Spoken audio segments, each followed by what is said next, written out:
Hello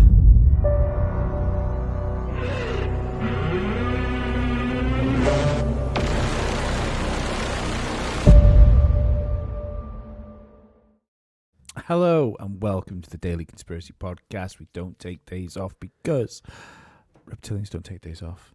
How you doing, Oliver? I've just realised with that new intro, we ain't even got time to pick my ass or anything. No, we don't. I used to have a cup of tea sometimes. I'd take a bath. Play around with something. Yeah, I know. Yeah. Speaking of taking baths, if you happen to hear a little bit of background noise, I apologise. My son's just decided to take a bath directly below my studio, and sometimes he sings. That's what happens when you fucking podcast from Epstein Island. I didn't say it was my son. I said son.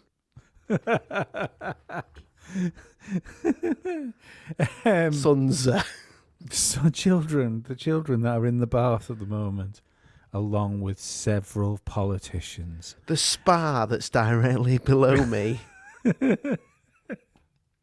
So why am I fucking agreeing to this, by the way? Fucking hell.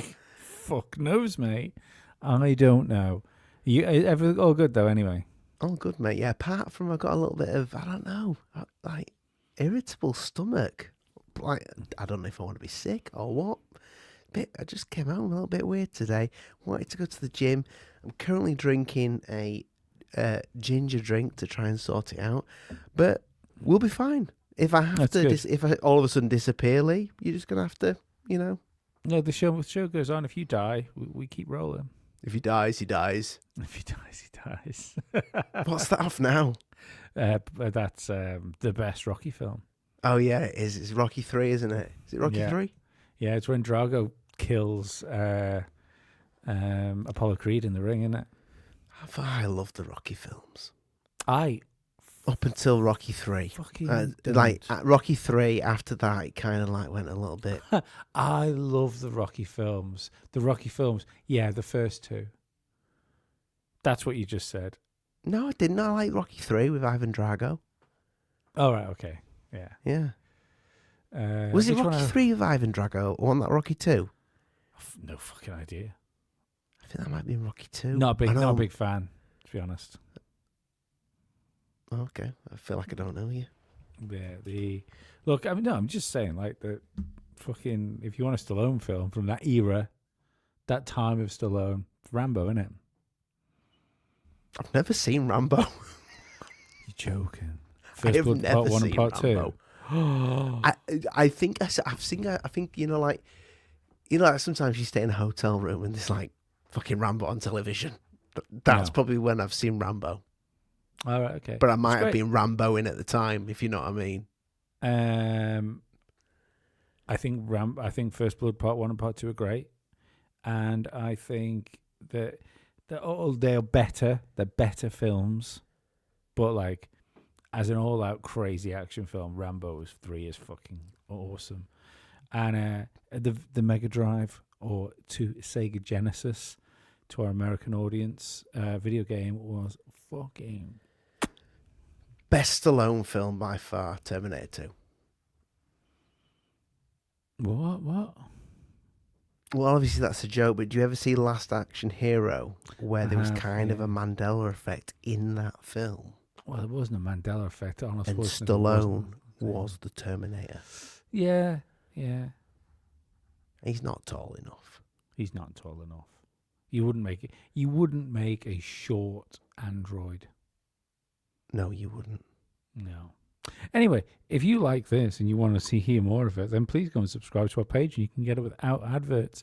Whatever you're listening to is on. Leave a comment, a like, a share, a subscribe. Tell your nan. I don't care as long as you tell somebody.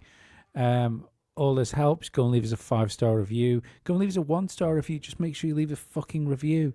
And leave a comment on Spreaker, because it makes my fucking day go a bit quicker if I can check Spotify Spotify or Spreaker. You can leave a comment on Spreaker. But yeah, I like reading the Spotify comments makes my day go quicker. It makes me feel less lonely, and I'm less closer to like finding the fucking edge of a bridge. I didn't know this about you, mate. Just look, I had to get out quickly. That's what he said. Chris Bledsoe, Oliver. Chris Bledsoe, indeed. My word. Where did he come from? Well, this is the thing I found, because like it was only last year sometime, early last year, round about the same time that we had Avery Warner that used to have the Chiller Queen podcast on. Mm-hmm.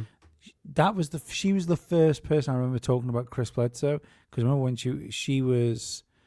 she'd just done an interview with him on her podcast, and she was going up to stay with him with her and his son, with her boyfriend at the time. Yes. They were going to go orb spotting. And saw some shit, I think they did they not? Yeah, the second time she came on our podcast, she talked to us about seeing some shit down there as well. I think she said she saw an orb, but I think Danny Jones has done the same thing. I'm sure Danny Jones has seen orbs. Danny Jones did see an orb, yes. Yeah. So for those that don't know, Chris Bledsoe was a contractor, a family man, lived in North Carolina. He was deeply embedded in the evangelical Christian church. His own account was not chasing UFOs, mysticism, or fringe ideas. He was just a normal guy. In late 2006, his life is collapsing. He's financially and medically driven to the brink. I believe he had Crohn's disease. It says here in my notes. He did have Crohn's disease, yeah. It says here in my notes that his child had Crohn's disease as well. And I can't remember why I wrote that down.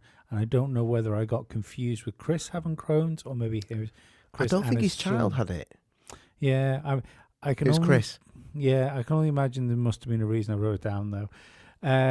He said he was chronically ill during this time, anywhere he was in and out of the bathrooms up to 11 times a day. I know people with Crohn's disease. It's fucking horrible. It is horrible. I was just about to say that. One of my really good friend's sister, and she's a really good friend, she's had it. And it involved a very serious operation where she had to get like a bit of a bowel removed, quite a lot of it, in fact. And she's fine now. But some people suffer with that their whole life. It's fucking terrible. He described himself as being broken, desperate, and spiritually exhausted. It would continue like that until January the 8th, 2007, where he was fishing with his friends on the Cape Fear River in North Carolina, where bright, intelligently moving orbs interacted with them. He says they weren't aircraft or satellites. It was a sustained interaction, not a fleeting sighting. This would be the night that changed everything for him. So and it did. What when you listen to I've listened to a couple of episodes, a couple of podcasts with Bledsoe. I've listened to like a lot of the big ones, a couple of smaller ones, but the most recent one is pretty wild, and I'm asking myself where's he been? Because I get the feeling the way people speak of Chris Bledsoe that he's been around a lot longer than I think he's been around. But I've been doing this, Lee. You know, like. We joined forces, back in 2017, was it? Yeah, something like that. I've been doing it since 2015. When we were doing it together, Bledsoe wasn't a thing. He wasn't a thing. I mean, he was. Popped up after COVID, mate. Maybe he was, and we hadn't heard of him because I don't think so. I think we would have done. The only reason I'm saying that is because I don't think you're right. He popped up after COVID, but I think that's when his story broke. I think he was still around. Like just talking into an empty room. Yeah. Sort of like a summon orbs. Well, I've got written down here for his first encounter with the orbs. It's like in the days following seeing those orbs, the lights would return repeatedly, sometimes in the distance, sometimes directly over his house.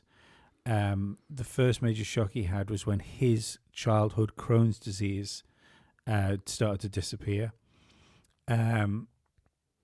this is when he realized that it wasn't just like UFOs he was seeing.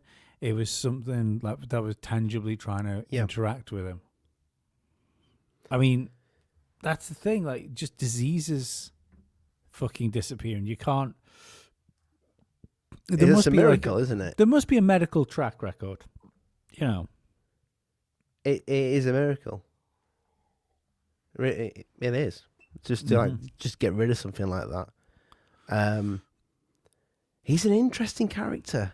I don't know what to make of him. Well, you've got a similar story with him, though, haven't you?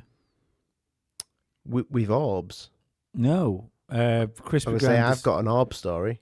No, I mean this is the kind of the hook of the Bledsoe story. In the end, is Chris begins to describe encountering not just craft, but a luminous the white lady presence. Yeah, the white lady. It's a typical like archetypal figure. Yes. You know, these things seem to come to people that are they're in need of something, and there's always something, isn't there? Like, society might be in moral decay. We hear of this stuff coming, like maybe have something to do with cycles of civilization, or before like big events are about to happen. Yeah. You know, and I still don't like. Did Bledsoe ever say what the lady said to him? I don't think he's revealed that properly. No, I think he's very, very much spoke about it from the corner of his mouth, hasn't he? Yeah. It's I mean, we could play this clip now, I suppose. This was from, well, we'll play two clips here in pretty short succession, because one is the original, original, what you call it? Oh, Jesus Christ, Ollie, where are my words? Interview? The original interview? No. Encounter? Prophecy, sorry. Like, okay. he was, this was the, he said something was going to happen, and when it was going to happen. He looks like he's had a stroke there. He does. And he changes this on the Jesse Michaels podcast. I was just going to play the Jesse Michaels podcast one, but he explains why it's shifted on Jesse Michaels, so I thought it'd be good to watch this 2 minutes first. Exact alignment will happen in 2026 at Easter. What will happen? The star will, the alignment she told me about, that the star of Regulus would be on the horizon in front of the Sphinx.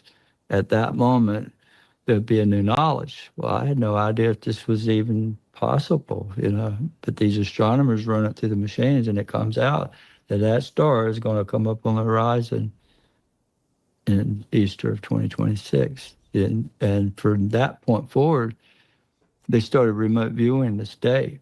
Government did. And now you hear it all over TV. 2026, that's the big date. 2027, that year, something's going to happen. Armageddon, you hear it all over. You know, you hear it on TV. If you study, like, I've heard even, well, I won't say names, but Please do. well, you know Lou Elizondo, right? Lou's mentioned that date. A lot of people have. Easter 2026. About the year 2026. I gave him the specific time. And it was with Robert Grant that I told him about this alignment and all. And then he's like, oh my God. He's been looking for this ruby, this little ruby you have to find and place it between the paws of the Sphinx to make this event that he knows is going to happen in 2026. I said, Robert, it's not a ruby, it's the star of Regulus. He looks like, he's like, oh my God, it's the king star. So what's going to happen, I don't know. But I think it's possible that's the return of Christ. Yeah. Or the lady and the whole heavenly host living with us, Jesus. That's the first time I've ever said that in my life, publicly. You're the first. That's interesting. Another thing, do you notice that guy's eyes?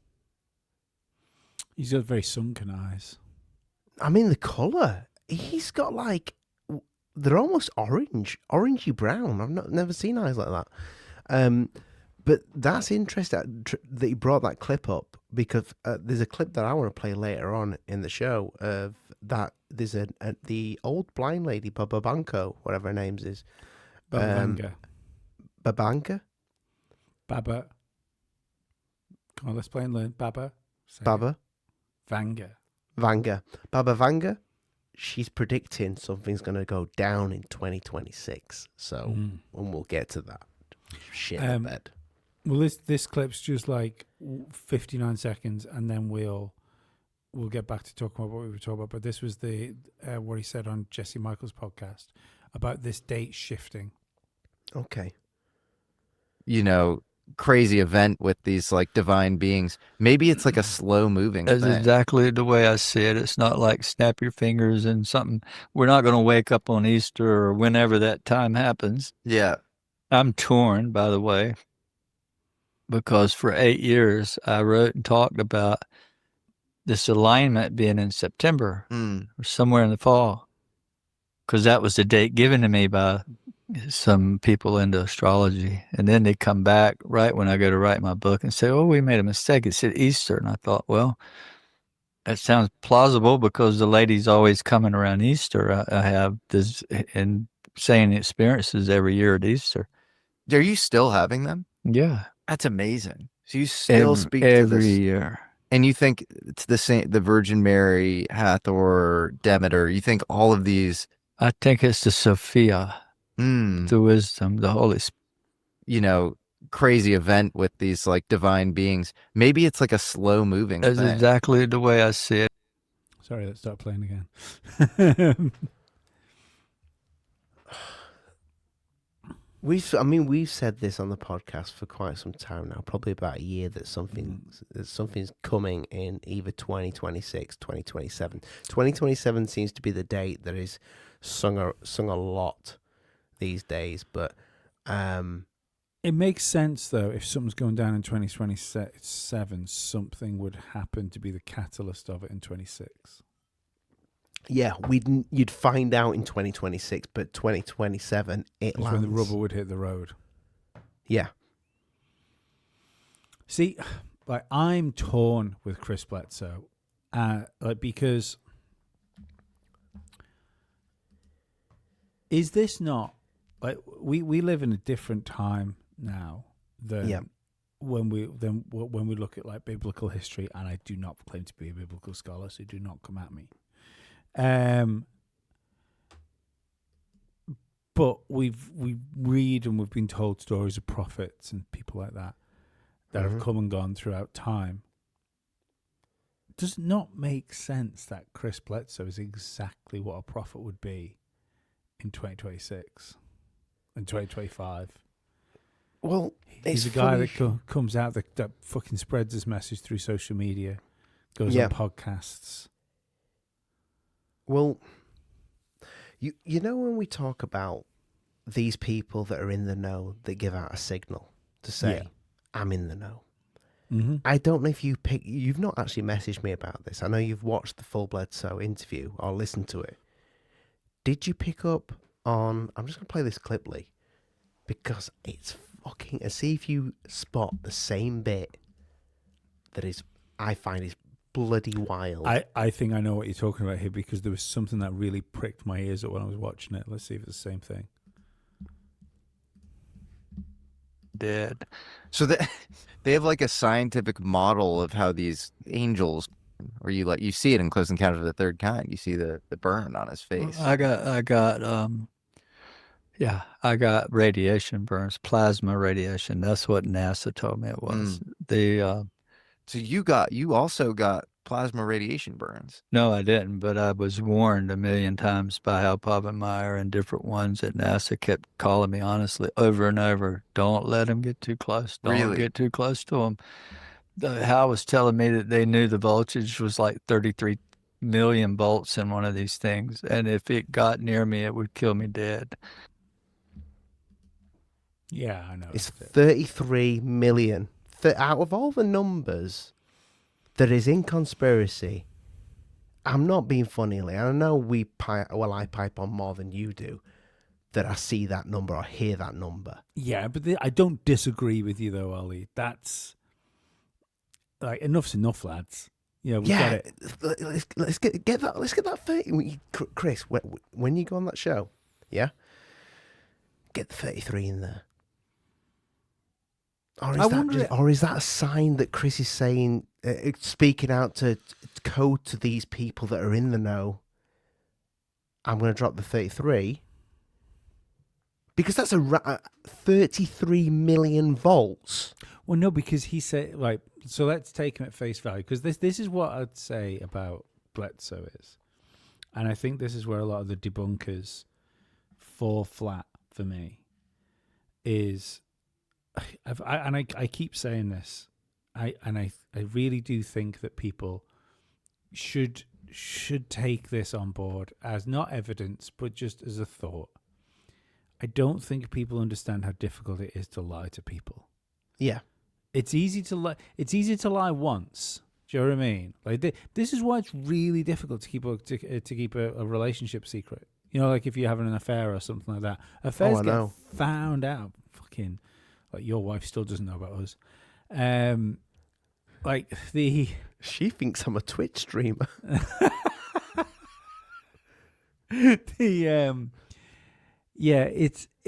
Shit gets found out eventually because you slip up, and if you keep going on people's shows and you keep putting yourself out there in the public, you will slip up eventually. Yeah, and that always makes me think it's far more likely, even if what he's saying isn't true, that he believes it.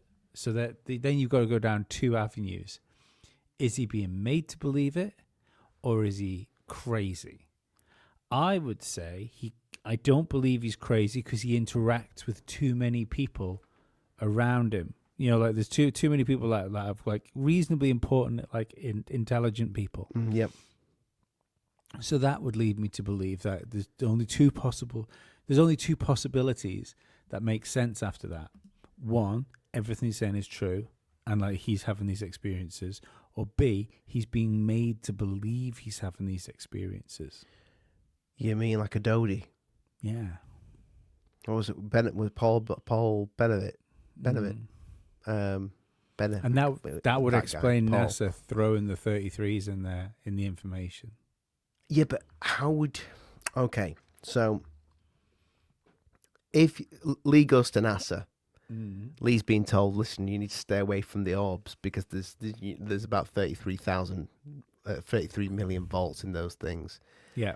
Are you going to remember the exact number, or are you going to remember that fucking hell, there's a lot of electricity in these things? I'm going to stay away from them.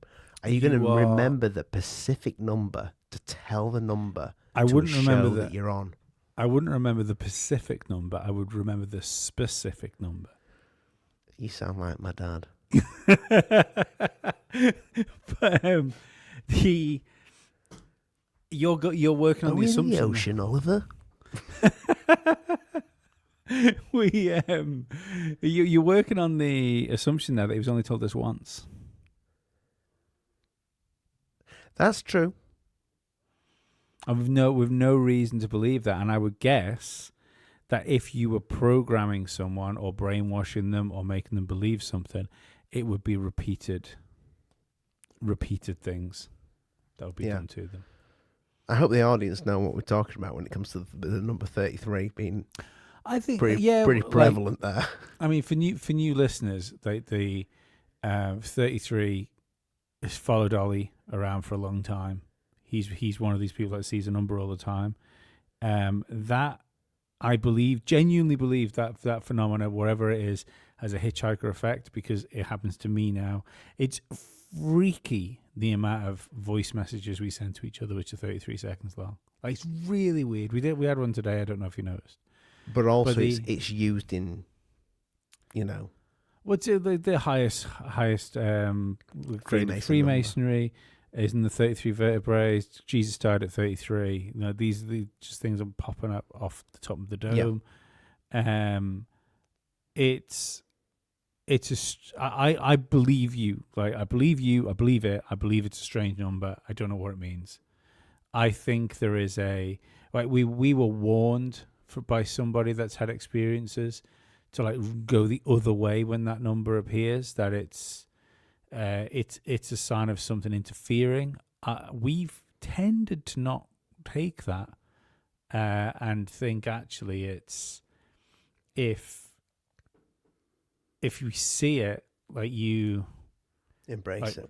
embrace it. Like I genuinely, when it comes up, I try and think of something I want to happen. And it kind of works. It does kind of work. It's kind of worked with this show. Yeah. Has kind of worked with this show. And do you know what? I'll talk about this right now. So, full disclosure, I came up with this idea that there are different signs that come to people that mean you can look at it as like a simulation or a conscious universe theory, that type of thing, but that there is signs that people will get, and it might not be the same ones. It might be animals that they see all the time, or like synchronicities, that type of thing. And it's the sign that whatever is creating reality or what's behind reality that's the point where it's noticing. Mm-hmm. So I decided to do an experiment on my own, and whenever the number 33 would come, I used whenever the number 33 would come up, and it specifically, it had something to do with this podcast. Like, and it happens all the time. Like, you look at the thing, it's like, 33,000 downloads, or you look at the thing and like the 33 will be part of the monetization, or you look at something like 33 something impressions, or that type of thing.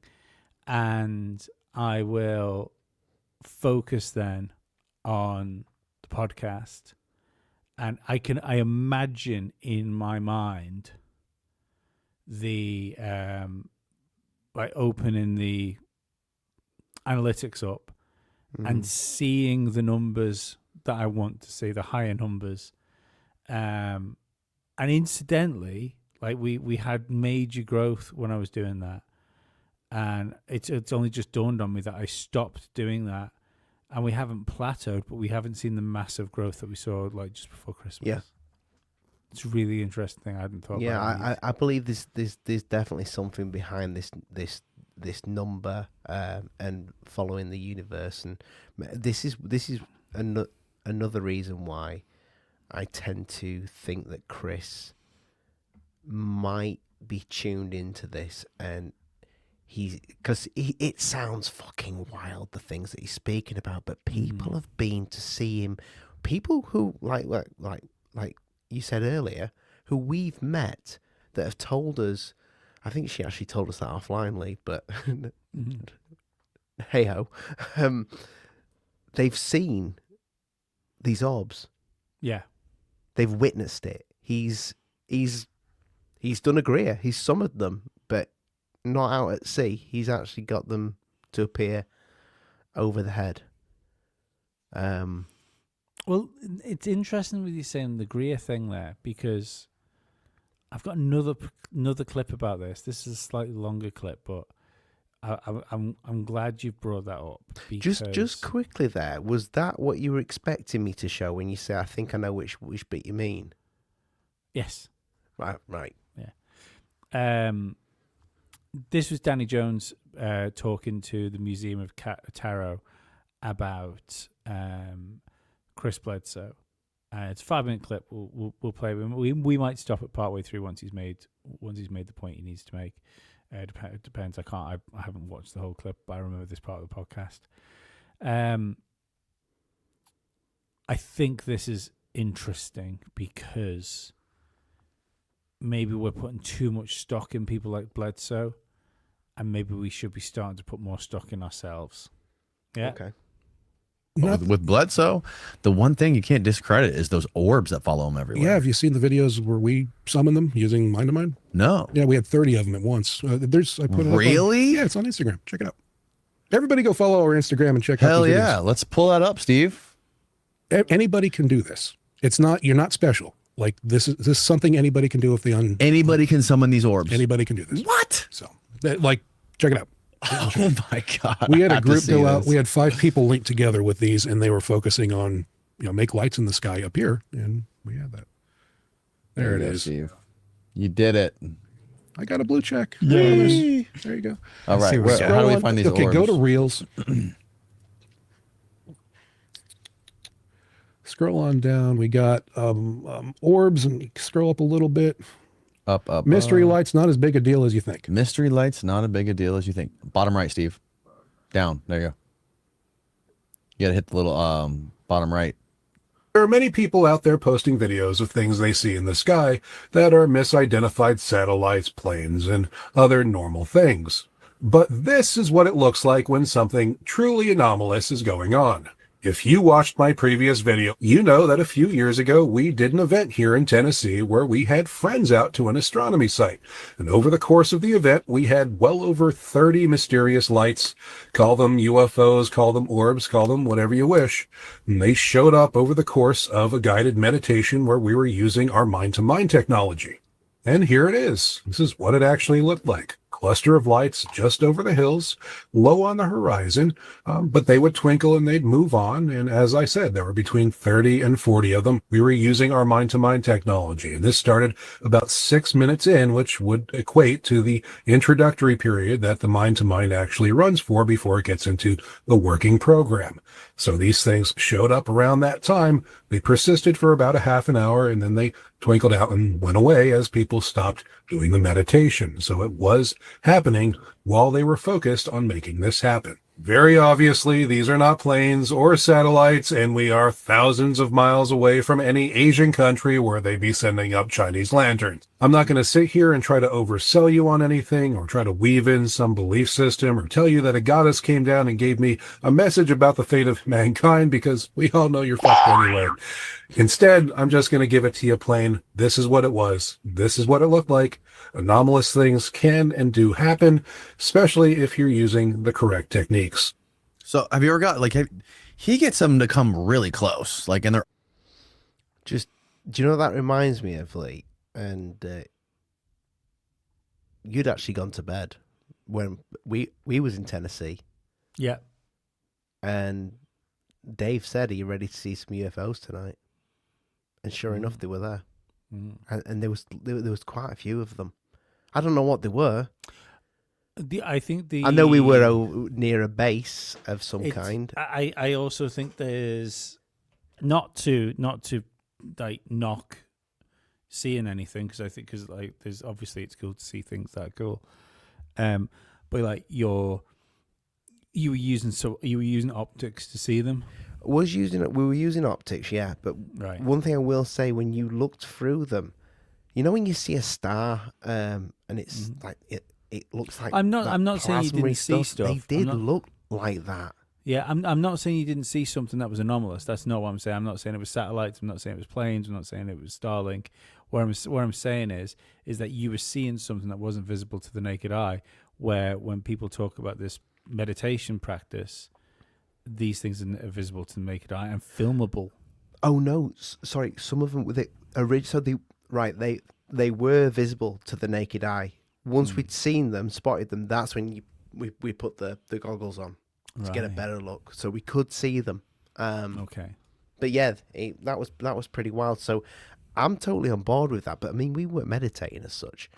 No, but your intention was to. You say that, but so what's meditation? It's chilling out, isn't it? No, meditation is focusing your mind on a single point for a single task. Okay, then yes, we were meditating. Yeah, do you know what I mean? Yeah, we were you all see- wanting these things to appear. You were putting your All of us. intentions in Yeah. a place to do something. So I would consider that. I'm sure there'll be some purists out there who will go, absolutely no, it's not a form of meditation, because that's the thing. It's not even I think meditation should be looked at slightly differently in the same as with the way we look at relaxation. Mhm. Like the I don't know about you, right?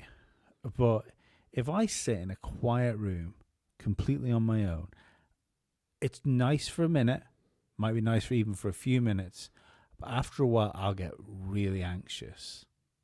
Has a completely opposite effect on me. Right. To be completely peaceful. I'm far more relaxed, especially right now at this period in my life. I'm far more relaxed after or during a jiu-jitsu class. Yeah? Yeah. So that's where we get two things. There's the idea of like relaxation, which we think of, and then there's active relaxation, which is when you're essentially doing something strenuous to put your mind in a different place, so you can the part of your brain which causes stress is either far too busy to worry about the things it would normally do. I think we should look at meditation like that. I think there might be a form of active meditation rather than just static meditation. Well, while we're on the subject of kind of like summoning things, and I want to bring this clip up because this reminds me of something that we have said going back to Alien Addict days. Here we go. That's right. In 1947, Kenneth Arnold sees these little chevrons flying about, and they were kind of moving freely, and half a dozen of them. And the reporter says, "Well, how did they move, Kenneth?" And he said, "Well, if you took a saucer out of the cupboard and you threw it and it skipped on the water," he said, "that's the way they look." Well, the reporter said, Kenneth Arnold sees flying saucers, right?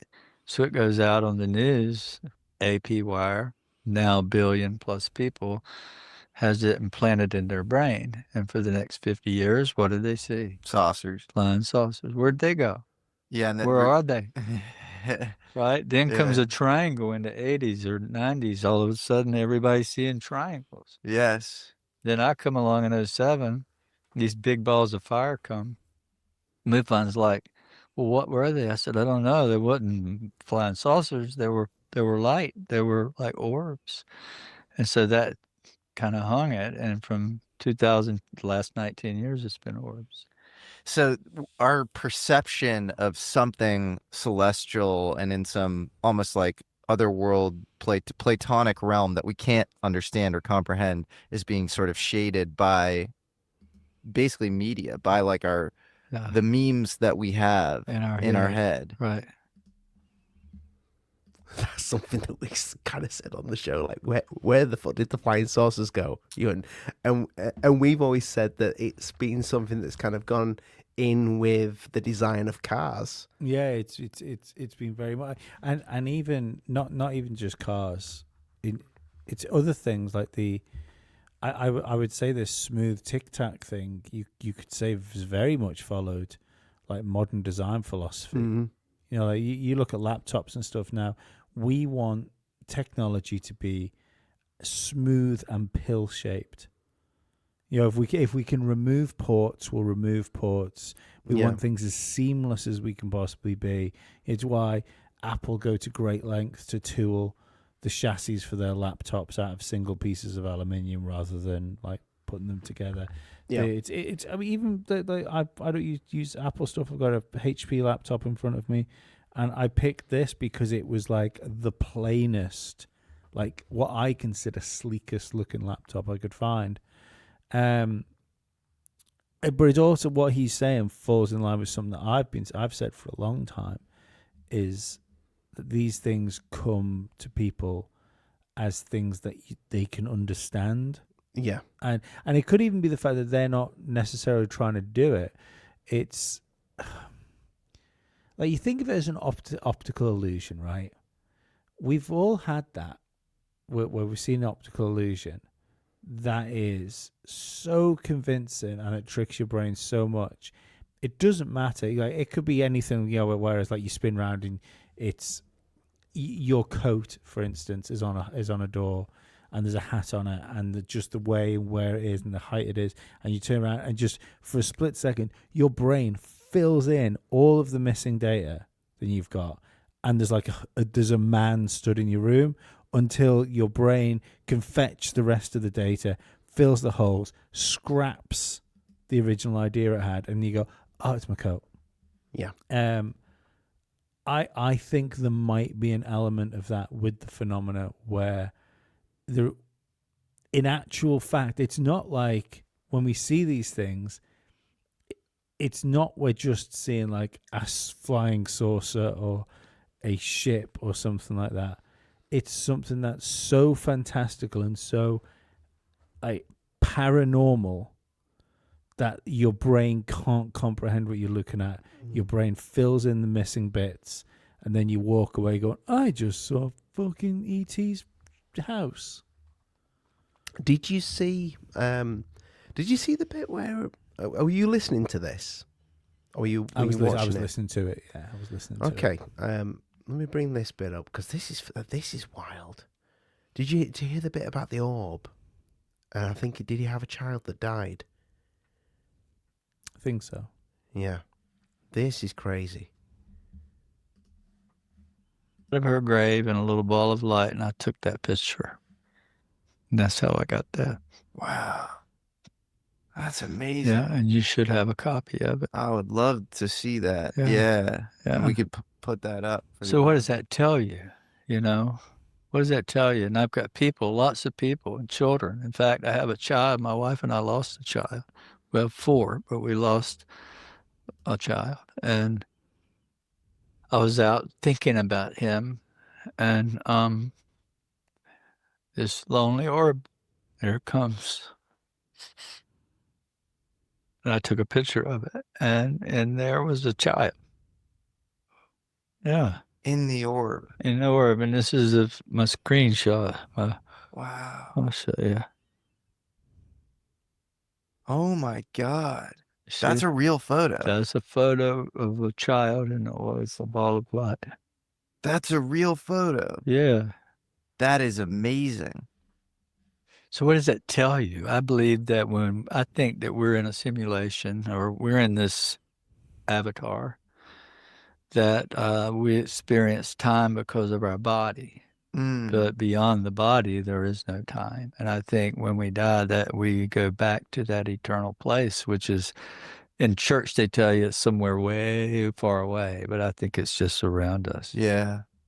Well, time is created by the mind and the body, and time is the most used noun in the English language, but nobody knows how to define it without respect to the movement of bodies or things. Right. It's always something defined relative to something else.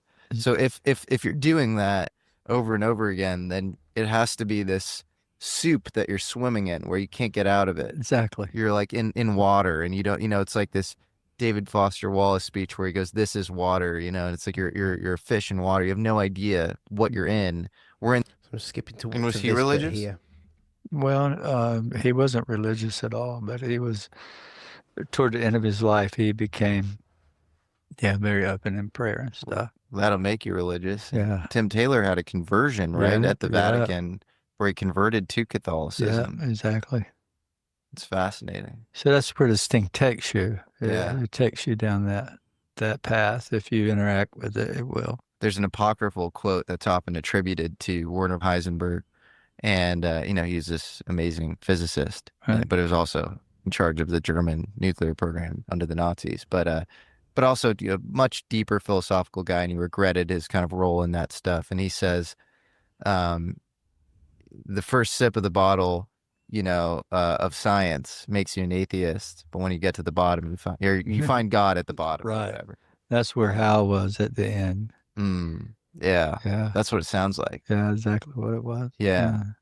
That photo you showed me with the child in the orb, that looks exactly like in 2001 Space Odyssey at the Okay, end of good. the movie, where Bowman, he's, going up on the ship, and then he ends up, I don't know what happens, but it's this weird, bizarre, surreal scene, and you see the monolith, and then all of a sudden it cuts to this baby hovering over the earth, in this like orb capsule Yeah, thing. crazy, right? And I watched that. I remember watching that. It's one of those things where I'm like, I am too. I find that interesting that 2001 Stanley Kubrick Space Odyssey. So the child that died. I mean, call it pareidolia, not pareidolia. Is it pareidolia where people see faces and stuff? Yeah. Do you know, I don't believe in pareidolia. You don't? Okay. No. I think it's a really, really, really good way of explaining away crazy shit. Crazy shit, yeah. So that orb that he takes a picture of there, I've seen a video, Lee, before I did anything to do with paranormal channels. In an old job of mine, I was talking to a customer and we got talking about the spiritual world. I can't remember why, but he said, I see it orbs. because you were a priest? I mean, I've been known to be like named that, yes, in high up places. But he said, do you want to see a video? And this was like, I think it was on I don't know.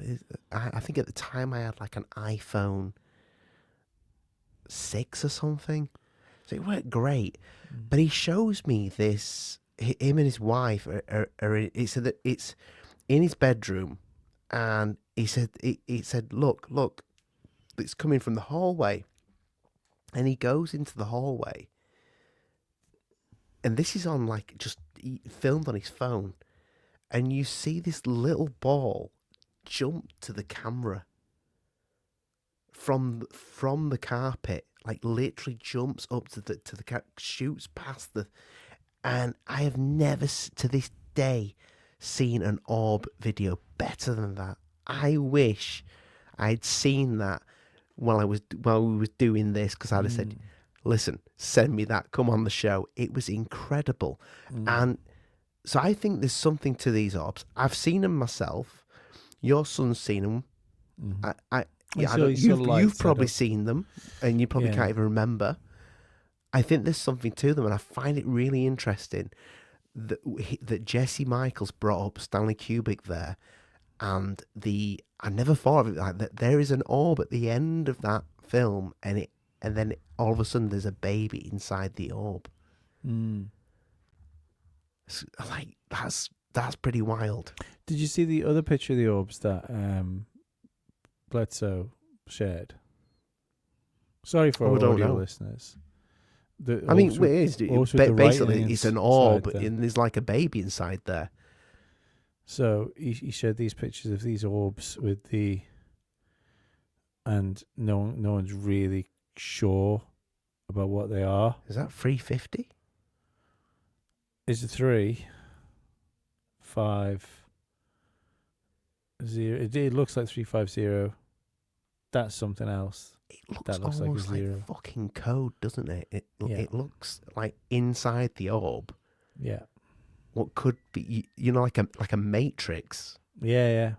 It's really interesting, and that's the thing, right? I mean, I suppose you look at Bledsoe. He's he could have some artist making that thing for him. I don't believe Chris Bledsoe is a good enough artist to create this in Photoshop or something like that. I just don't believe it. So there would have to be another party, which would mean there was more chance of something leaking out that was a lie. I also think if you're faking stuff, too many people that back him up though, Lee. There's too many people that back him up, and high fucking up people, like important people.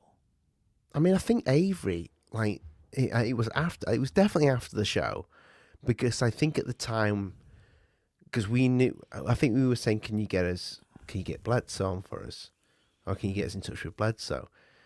And is he full of shit? I think that was the words one of us might have used. I was more, because I'm still not convinced that if Bledsoe was born in 1960, he wouldn't have just been a cult leader. Yeah, but maybe. Do you know what I mean? So maybe the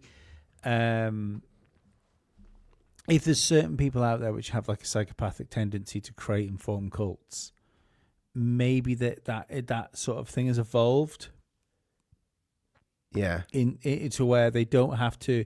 You don't have to create a compound and gather people together. You can kind of do it online now and form online cults. And that's where I am with Bledsoe. He's either like, I mean, who knows what Bledsoe's doing might turn into the next Heaven's Gate. Do you know what I mean? I don't think it will, but it's not. It's not a 0% chance. I mean, he's got some. There's a lot of wild stories. You could make a film. You could make a TV series of Chris Bledsoe. There will be a Chris Bledsoe movie one day. Yeah, Matthew McConaughey will play him. Matthew McConaughey will probably be the right age for it by then as well. Yeah. Speaking of Matthew McConaughey has been on Joe Rogan. Why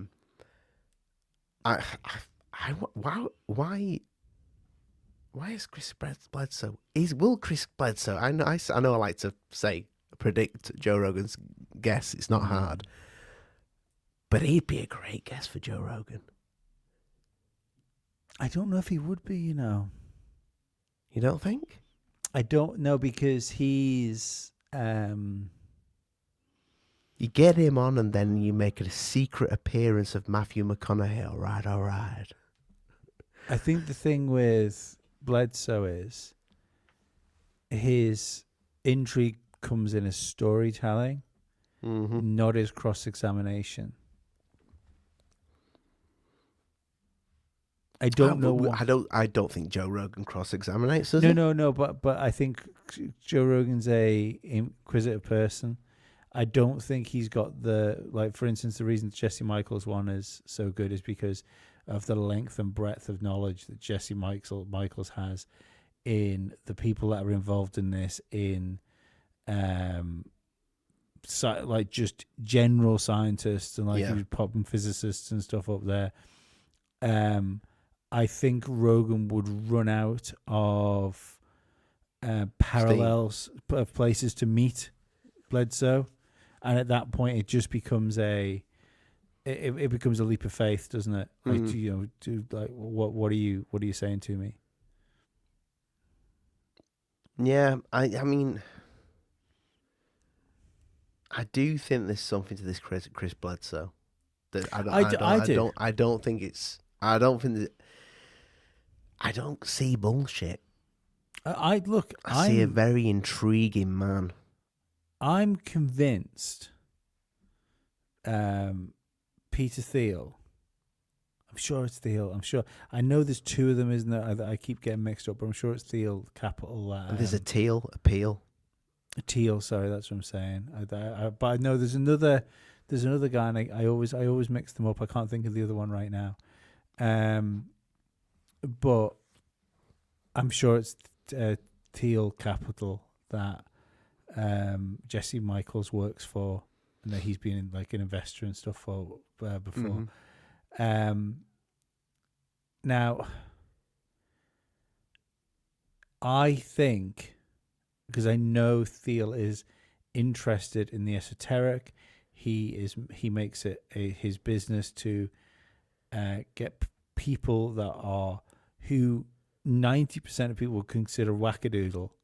Yep. Around to his house with other people that people would consider wackadoodle, so they can discuss these things. I think the Jesse Michaels podcast is for far more than just a podcast. Well, mate, I think he's like a catcher. Go out and find people.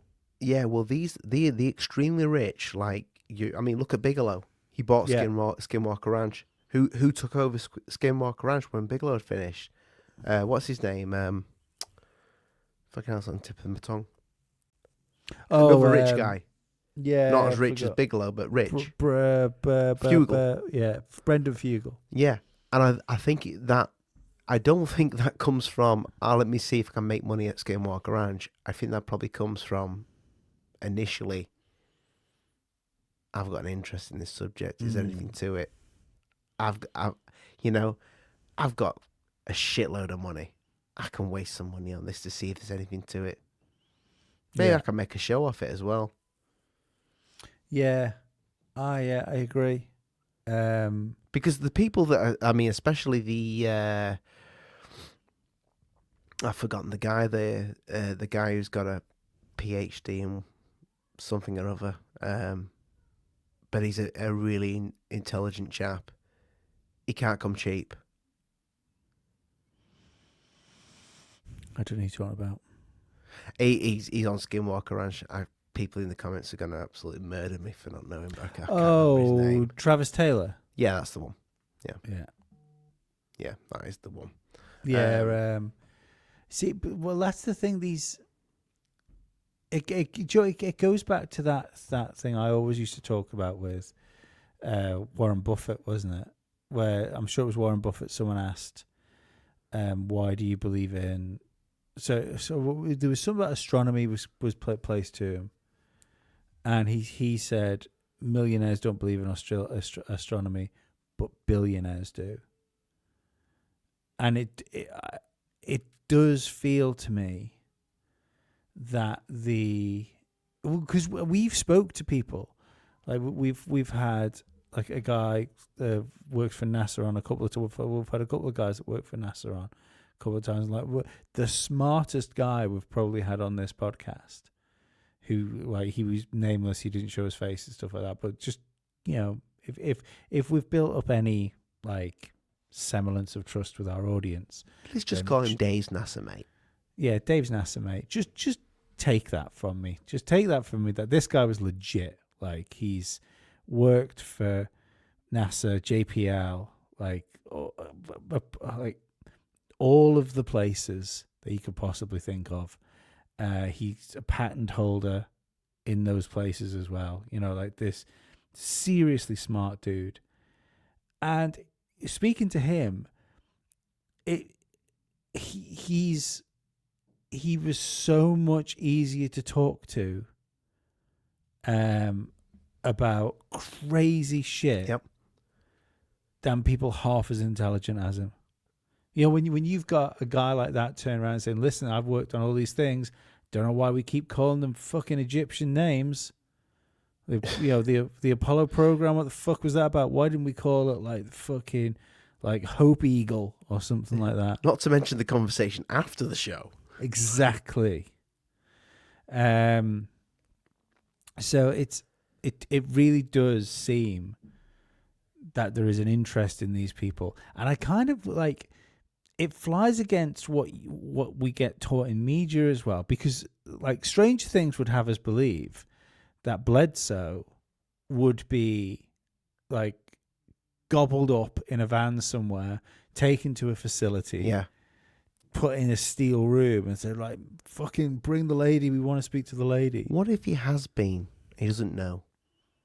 Maybe he has been. However, I wonder whether these people I wonder whether that's something that's happened before to people that are being contacted or people that have been particularly sensitive to the phenomena, and the minute that they're interfered with and not just left to run, it severs whatever connections there. It doesn't work anymore. So sorry to put in, but he kept saying that, they've traveled with me when he spoke about different people, like people from NASA, people from NASA, people like the actual people. He's like, oh yeah, I know him. We've traveled together, we've worked together, we've spoke about things.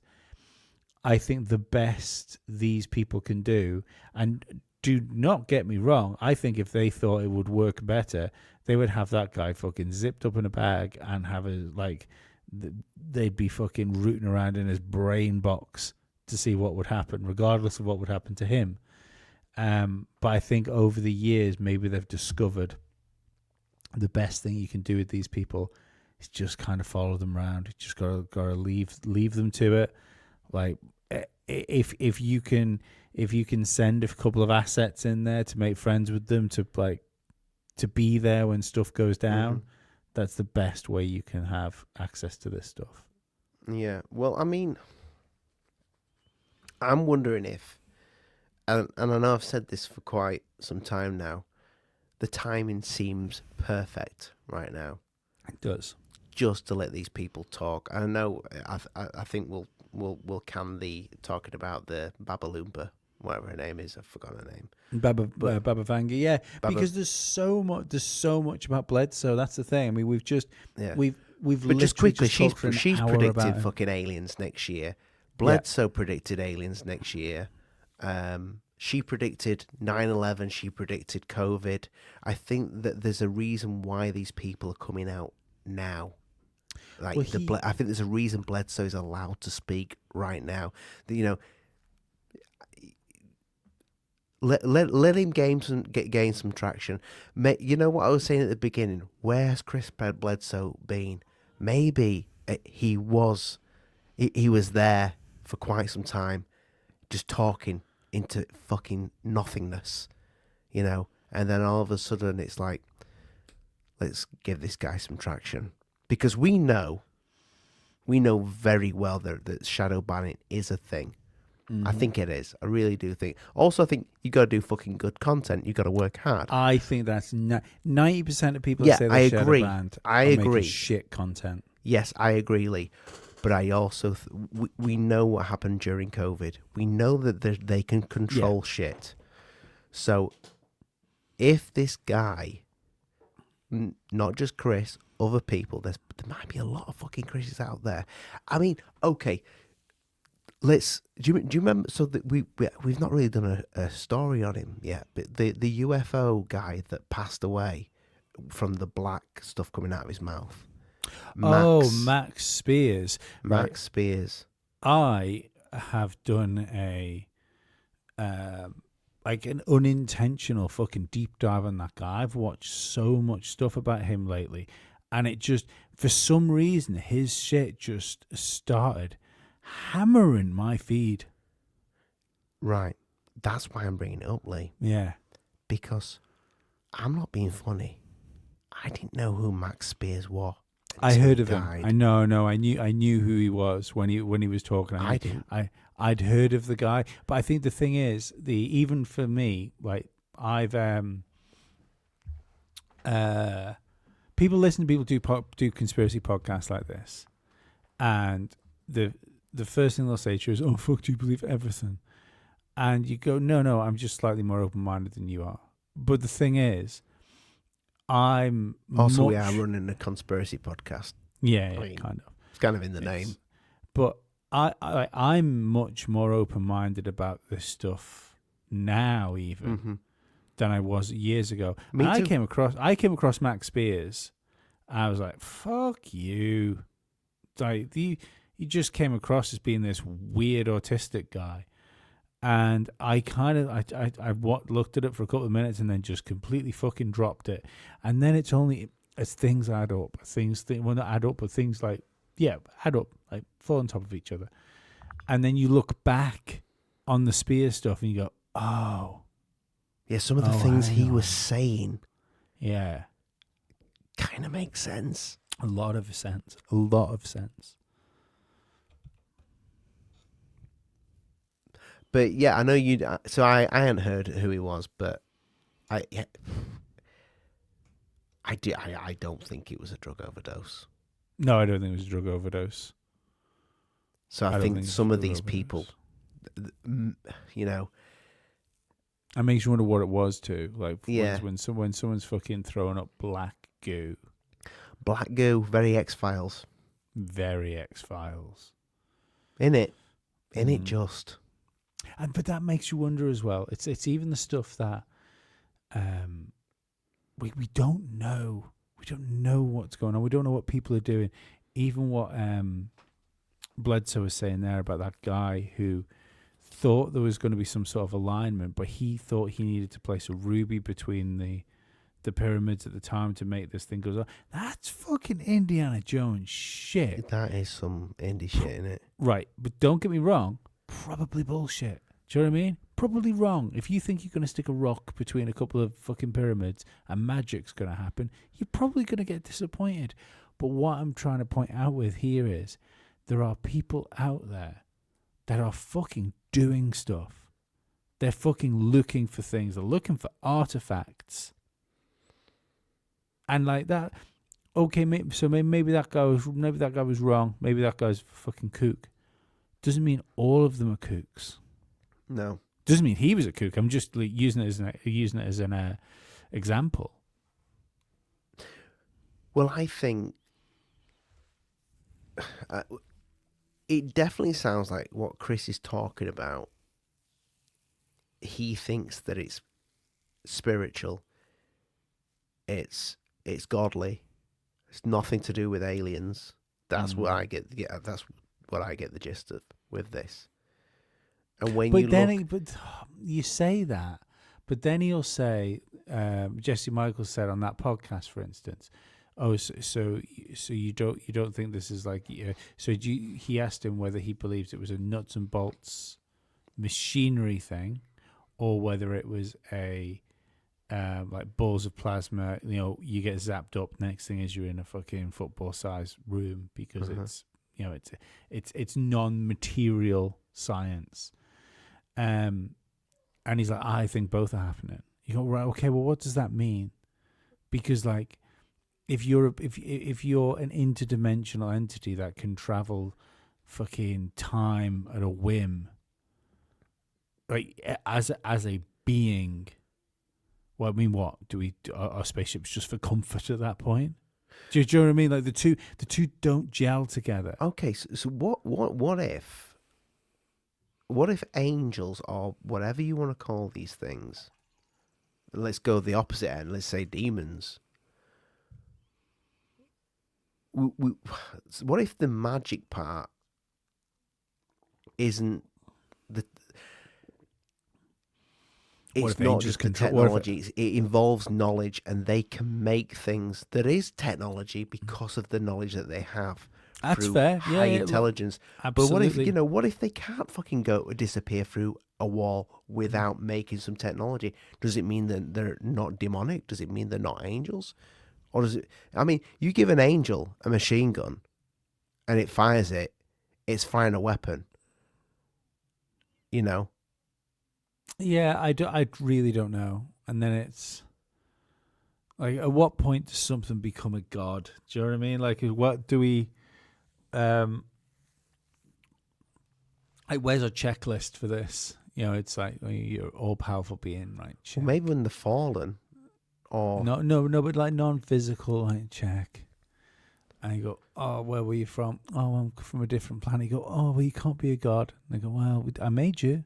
So do you know what I mean? Like, do these things have to transcend the entire physical realm for us to consider them like angels and demons? I don't know. Maybe when they're here, they're like, lads, we can't fucking fly here. Well, what are we going to do? We're going to build something. Mm. We're going to have to make something. As wings don't work. Yeah. They've got this thing called gravity. I think we've got... Fuck?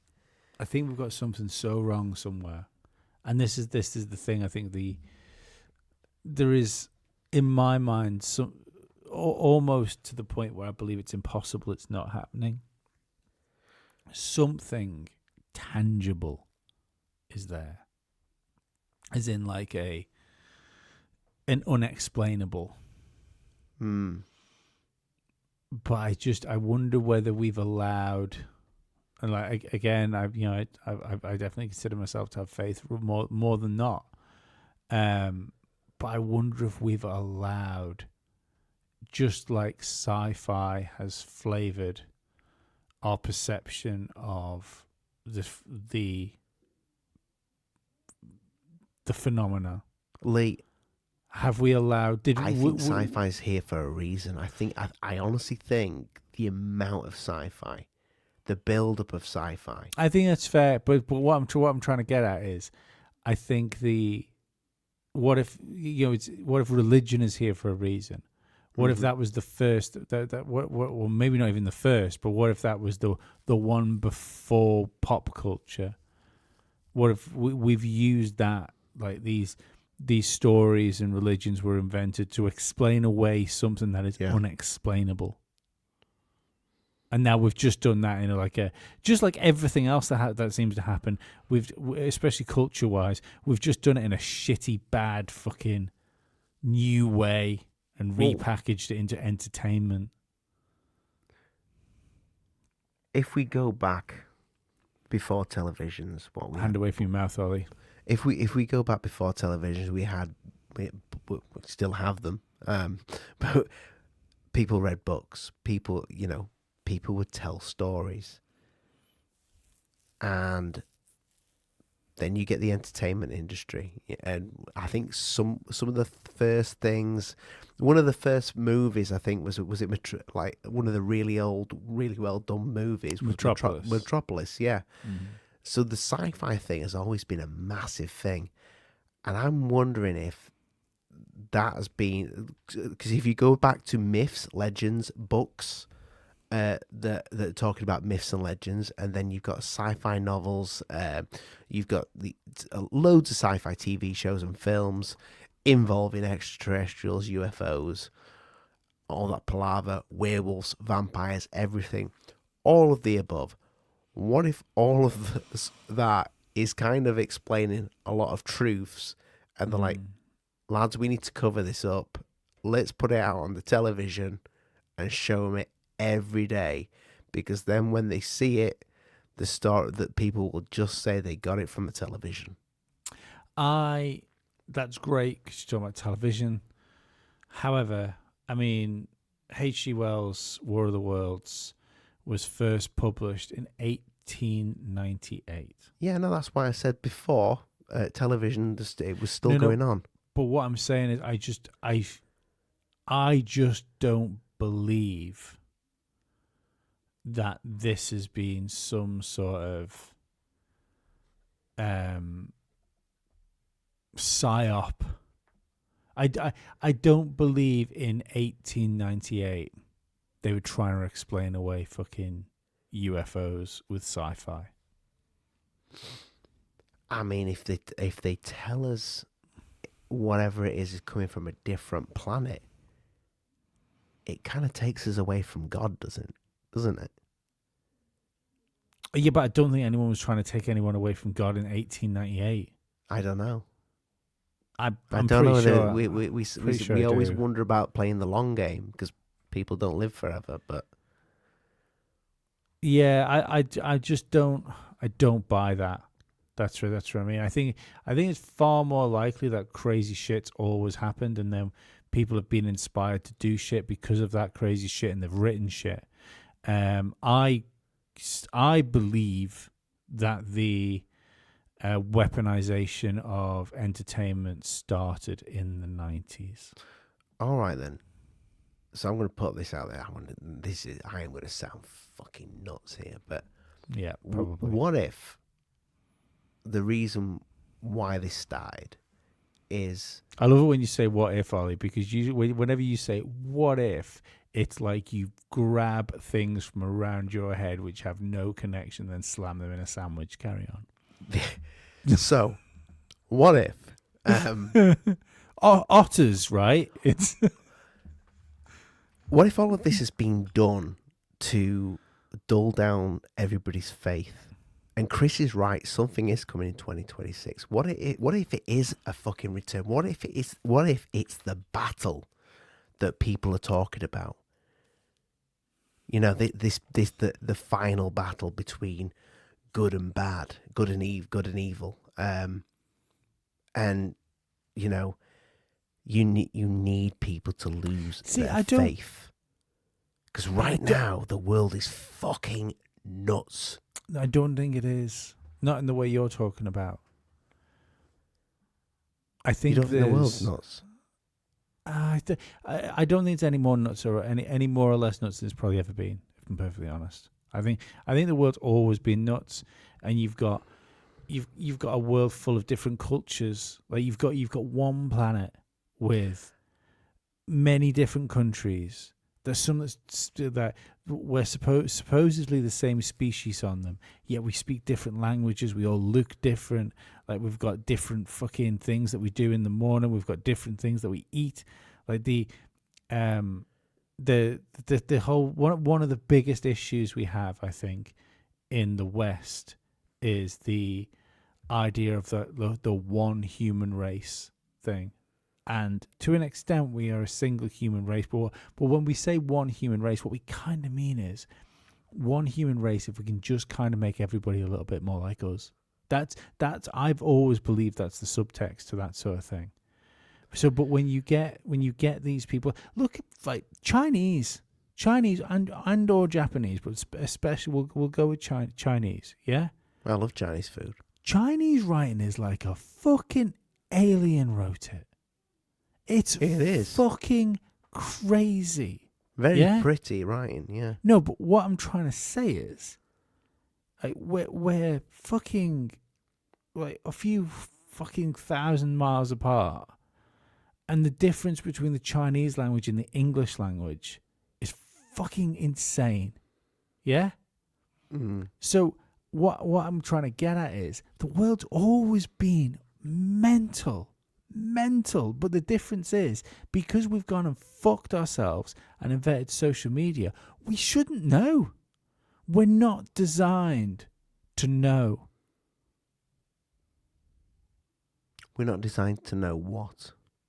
We're not technically, we're not designed to know what they're doing over in China. We're not even designed to get there. Okay, I get you. We're designed we don't need designed to know what's going on. We're designed elsewhere. to live. Yeah, we're designed to live For here and inside now.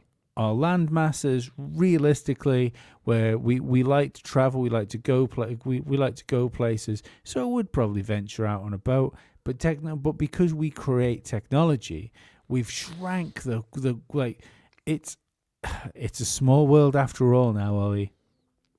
And I don't think that's the natural way that we were supposed to fucking exist. No. Well, I mean, I hope we've got longer left than 2026 because this is this year. Well, let's face it. We have a high probability. I've not even had Grand Theft Auto 6 yet. No, it's going to get delayed as well, apparently. We've got a high probability of everything being fine because so far we have 100% success rate in avoiding apocalypse. Yep. Yeah? That alone, I think, is a miracle. But I think there's far more, like, as far as the, like, someone said to me today about like World War III and the fact this is what I do worry about. I do worry that the more we talk about something, we can actually manifest it into reality. So that was something Bledsoe said on that podcast as well. It was about just the impact we can have on things. That's why I think COVID was kind of that play. Do you know? I think COVID was to make people believe that we could be locked down forever, and if we could believe it could happen. Yeah. Yeah, no, you could be right there. I do think there is something to have it. It's like fucking sports events and things like that. You get that atmosphere and you just know something's going to go down. I do think there is something to the whole manifesting things. Yeah, I think there is. And I think some people have just tapped into it. They just know how to fucking control it. I also wonder whether some people have just got a better pull on it as well. Maybe it isn't. Maybe pretty much everybody can do it. You just need to know how.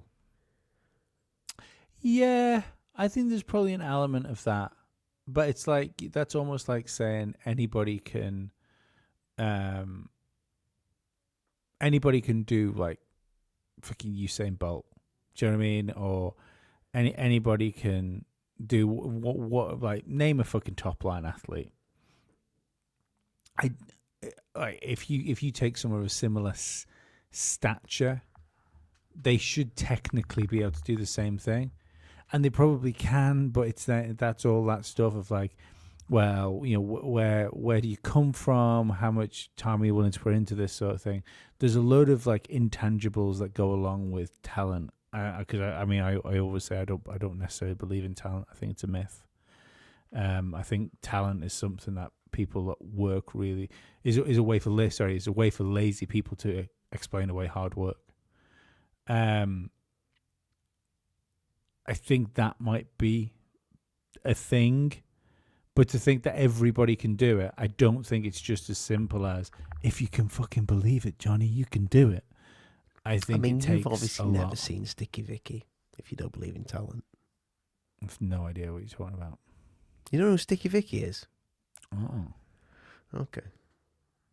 She's in Magaluf. right, okay. Yeah. So, Chris Bledsoe, I'm still on the fence. I'm still totally on the fence about it. We've talked about it for an hour and 20 minutes. I thoroughly enjoyed the podcast. I find it massively engaging. I do. There's some. Who was it we were talking to the other day? It was when we had Rob on from Metaphysical, Mm-hmm. and he pointed out, and I thought it was such a good thing to say, that sometimes when you hear something, regardless of how fucking crazy it is, you can there's certain things pop along, and it rubs something in the back of your brain, and your brain goes, "This is real." And it doesn't make sense, because sometimes it's stuff. Do you mean you that's get that feeling with Bledsoe? Yeah. There's something about him that just makes me go, every single bit of me should have my fucking bullshit radars explode, and there should I be. get that. I should look like a fucking Acme clock where when Wile E. Coyote fucking slams it with a fucking mallet with springs and fucking cogs all over the place. That's what my bullshit meter should look like. But it doesn't. My bullshit meter is just quivering away. And he is talking about some wild shit. The wildest, Ollie. The wildest. He's talking about the fucking, essentially that, the lady in white that comes to see him. I mean, realistically, he's referring to it as God, because he's saying it's Mary, it's Jesus, it's all these things. It's the divine feminine. I mean, just quickly there. I mean, I thought you were talking about me with the orbs, but yeah, I have no memory of that. I saw a white lady when I was growing up, at a very young age, and my mum. My dad was at sea. My mum had quite a few miscarriages because she's a rare blood type, and with my dad's, I don't know the full ins and outs of it, but it's hard to make a child out of these two blood types. But the night she had a miscarriage, she saw the white lady that I'd been telling her about when my dad was at sea. I have no memory of that. But I do believe my mum. So do you know what? We could test this Bledsoe. white lady is a thing. We could test Bledsoe in the UK. We could test him in the UK. We could test. We can fix this, Ollie. Oh, why have I got a fucking bad feeling about this? We send Bledsoe to Bradford, and if he can still see a white lady, he's legit.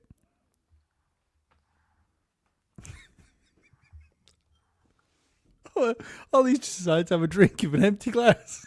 I just drank an empty glass. I thought you were going to say something about my mum and Bledsoe. I really did think that was coming. I didn't expect that. Oh. Thank you very much for listening to the podcast, people. You remember all the stuff I said at the beginning of the podcast. If you enjoyed the episode, tell us you enjoyed the episode. If you didn't, tell us you didn't enjoy it. There you go. The times, Lee. If you're getting this at a later time. Yeah, I think, did we say yesterday we were going to mess around with the times? I think we did, yeah. Yeah, I think. No, we didn't mention it. We didn't mention it. If you've got to this part of the podcast and you're raging because you live in the UK and you're like, motherfuckers, I usually listen to you on the way to work, now I'm listening to you at work. We've had to push the pub. Well, we haven't had to. It's a test, if I'm honest. It's an algo test. we've had to push the podcast back slightly. Just a couple of hours, nothing crazy. Well, 3 hours. It gives us a bit of leeway if we need to record in the morning as well, people. It does give us leeway in case we need to fix something. But yeah, it's just for future reference. In the UK, we'll be going out at 11 o'clock in the afternoon. In the US, it will be going out at 6 a.m. Eastern time. There you go. So wherever else you live, fucking deal with it. There's a lot of time zones. So yeah, that's the best. And we you're gonna give you a get. lot of podcasts, so put that in your We bum. do, yeah. It's but like well, I'll explain it properly. Might as well. It's no secret. Americans consume more podcasts, and it's better for a podcast to post to American time than it is to post to any other time zone, just because otherwise you get lost in the feed, you get lost in the Spotify feed. So we're just testing it. If it doesn't work, we might even fucking put it back to normal. If it's the same, if it's worse, we'll definitely put it back to normal. Yep. So yeah, that's We do a lot of little tinkering behind the scenes, believe it or not, don't we, Lee? We do. We tinker. We permanently fixing things There we go. like borrowers. Oh, I used to love the borrowers. I mean, you fucking look at the size of them. Like you were like, you felt represented. It's like, I need to see more people that remind me of me. I need to see more of my kind. I used to wish I was a borrower. I mean, you're not far off. That's just the hands. It's not the actual rest of me. You're pretty short, Ollie. No, you're just pretty fucking tall. No, you're pretty short. I'm almost 6 foot. Fuck off. I'm literally about a centimetre off 6 foot. That's like me saying at 6'2". Ask my mum. That's like me saying at 6'2". I'm nearly 7 foot. Yeah, I'm closer to 7 foot than someone that's 6 foot, but only just. Anyway. 5 foot fucking 3 in it. If you were a borrower, I'd fucking tread on you. Twat. Oh shit, I'm not supposed to say that, am I? No, you're not. But well, you've done it now. You Anyway. deserved it. I'm going to take it. Is that you taking us out there, Ollie? Unless you've got a bit of wisdom to drop on us before we go. I mean, if I was a borrower, I could think of a really warm place that I'd like to lay. That's what I used to think anyway when I was younger. Wouldn't it be nice if you were a borrower and somebody just borrowed you and No, place you somewhere really warm, I don't think it would be. I think like just in somebody's pocket, just to live your life out there. that's not. It's not where I thought you were going, Ollie. I'm not gonna lie. That makes more sense. So you kind of like you want to permanently feel how like field mice look like when they're in the burrows. Well, when I say pocket, Lee, It'd be damp, mate. a damp pocket.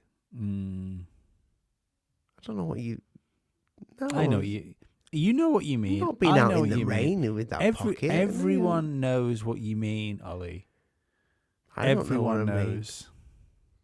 Don't tell me if you've seen the burrows you've never thought of. If you were a really small man,